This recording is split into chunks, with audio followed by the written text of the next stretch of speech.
porque o governo federal edita novas medidas para regularizar dívidas de microempreendedores individuais e também de pequenas empresas do Simples Nacional. Vamos acompanhar todos os detalhes dessa notícia com a Catícia Sotomayor. Depois do veto do presidente Bolsonaro à regularização dos débitos das micro e pequenas empresas, o governo editou uma portaria para renegociar dívidas do Simples Nacional. Entretanto, parlamentares que apoiaram a proposta em maioria na Câmara e no Senado ainda querem derrubar o veto no Congresso porque consideram a medida insuficiente, já que atende apenas os débitos já inscritos na dívida ativa da União, o que, segundo o Ministério da Economia, se refere a um total de 1.800.000 empresas, sendo 160.000 microempreendedores individuais, os MEIs. O valor total desses débitos chegaria a 137 bilhões de reais. Outro ponto levantado por deputados e senadores que pretendem derrubar o veto após o recesso parlamentar é o prazo, que seria muito curto. As empresas do Simples Nacional terão até 31 de março para aderir à negociação e devem pagar uma entrada equivalente a 1% do valor negociado em até 8 parcelas. O restante da dívida pode ser pago em até 137 prestações, com descontos de até 100% em juros, multas e encargos. O abatimento, porém, não pode ser maior que 70% do valor total da dívida, com as correções.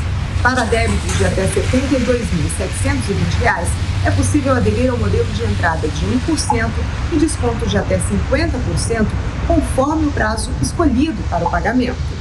O próprio presidente Bolsonaro se manifestou favorável à medida antes do veto e depois pediu à equipe econômica uma solução para sanar as dívidas das pequenas empresas, o que resultou nessa edição da Portaria de Transação Tributária, publicada em edição extra do Diário Oficial da União. Nesse tipo de transação fiscal, o valor do desconto é definido caso a caso pela Procuradoria-Geral da Fazenda Nacional, de acordo com a capacidade de pagamento do devedor. Se for comprovada perda econômica durante a pandemia, a empresa terá esse item como um redutor da capacidade de pagamento. O deputado Marco Bertaioli, do PSD de São Paulo, que foi o relator do refis do Simples na Câmara, afirmou que a portaria é uma tentativa do governo de amenizar o mal-estar provocado pelo veto, mas não é abrangente como o refis do Simples. Ele reforça a diferença entre o refis e a transação fiscal. A iniciativa é do governo em propor o parcelamento e o contribuinte aceita ou não. O refis é o inverso. A iniciativa é do contribuinte, pois está posto já o desconto universal para todos os contribuintes e o prazo de pagamento. A iniciativa do contribuinte de aderir ou não. São instrumentos tributários diferentes que se completam, não se excluem. Bertaioli também comenta o risco de exclusão de empresas do regime do Simples devido à existência de débitos tributários e a possibilidade de prorrogação do prazo para a regularização. Hoje, as duas etapas, opção e regularização no Simples, precisam ser cumpridas até 31 de janeiro.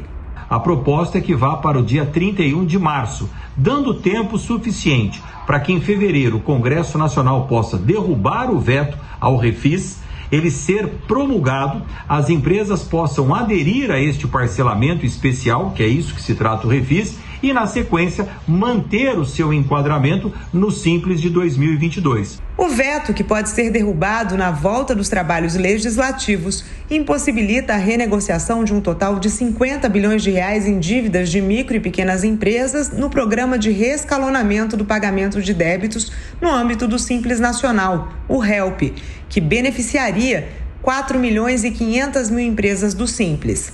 A proposta original prevê um novo programa de parcelamento de dívidas e descontos de até 90% em multas e juros e de 100% nos encargos legais para os débitos contraídos durante a pandemia por micro e pequenas empresas participantes do Simples Nacional, incluindo os microempreendedores individuais e as empresas em recuperação judicial.